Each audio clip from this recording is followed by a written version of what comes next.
Who here has ever made like a New Year's resolution? I know I have, and they're usually about habits. So whether it's getting over a bad habit or starting a new one, they just kind of go hand in hand together.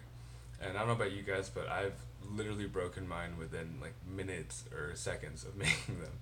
So today I want to talk about some ways that you can get over habits and basically some new methods, hopefully, that you haven't heard of before.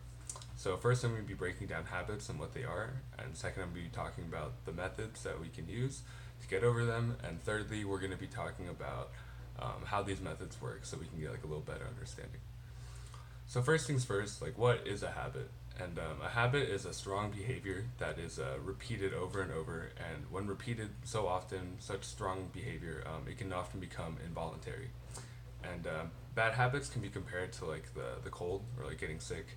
So everyone gets them from time to time, but usually you get over it, or sometimes they stick longer than others. But all in all, the point of this is that they're controllable. And another important thing to know about habits is that they're usually tied in with certain like repeated situations or like emotional states that we um, find ourselves in multiple times and more frequently.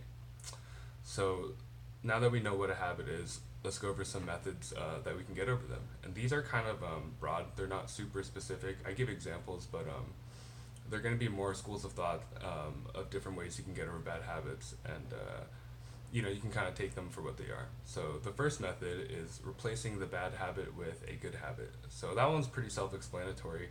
An example would be like if you're trying to cut down on processed sugar, you can tell yourself every time you want to, eat some sugar or candy to eat some fruit. So that one's pretty easy. It also takes into account like changing your environment. So let's say you have a pretty bad like shopping problem, then just like every time you want to go shopping, go to the gym. So replacing a bad habit with a good habit, pretty easy. Secondly, the one I think personally is most effective for me is keeping a record of your habit. So this can mean a lot of different things. So you can maybe keep like a weekly chart of the days and then check which days or like how many times each day you did that habit. So let's say it's about like chewing fingernails. You can kind of keep track like, oh, Monday, Tuesday, I like chewed my nails a lot. That's because I was stressed that day. Just kind of gives us more information and lets us visualize more like what our habit looks like throughout like a long-term time. The second thing that you can do, which is what I do, is I keep a daily checklist.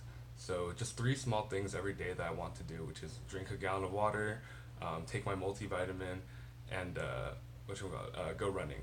So I'll just keep a daily checklist like that, so I can see over a week's time. Like I did all three of my things like 7 days straight. I want to keep it going. Just kind of makes you more aware of like long term patterns that you wouldn't really notice before. So the third and last, like most conceptual, like ethereal thing, is understanding your problem. So I know that sounds a little weird, but understanding your problem, like really think about your habit, like what causes you to do it. How do you feel during it? How do you feel afterwards? How do you feel before? Just kind of take into account everything. Maybe even write it down so it's easier to express for you. And basically just kind of being aware and like analyzing why and like kind of tying it to certain events. Once you understand your problem, you're going to kind of be more aware of the situations and emotions that kind of force you into those bad habits.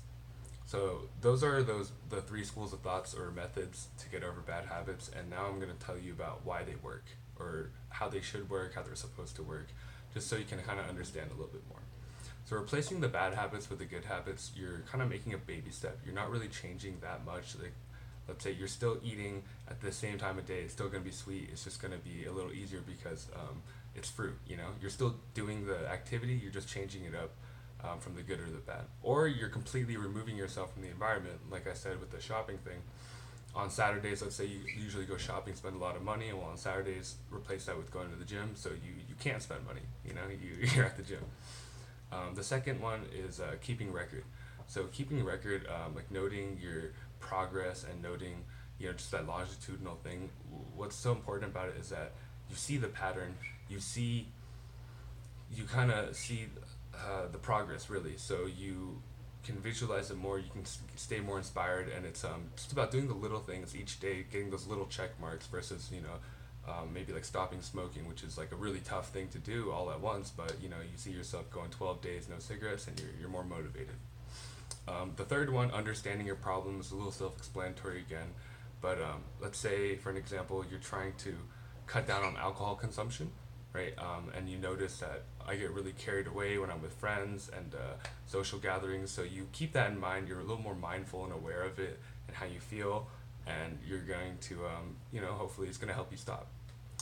So those were some examples of realistic, hopefully new ways that you can get over habits, and I hope they help. First, I talked about how they form and what they are. Then we went over how some methods that you can use to get over them, and then finally I taught you about how they kind of work. And I hope that this is really helpful, and I hope that you guys, can get over all your bad habits, start new ones, and then maybe, like I said, it's all small steps. So you'll look back in like a year, and then you'll be like, oh, like I remember like I used to chew my nails, then I watched that dude's video from public speech, and now I don't. So, yeah, you're welcome. Hope you guys have a great day.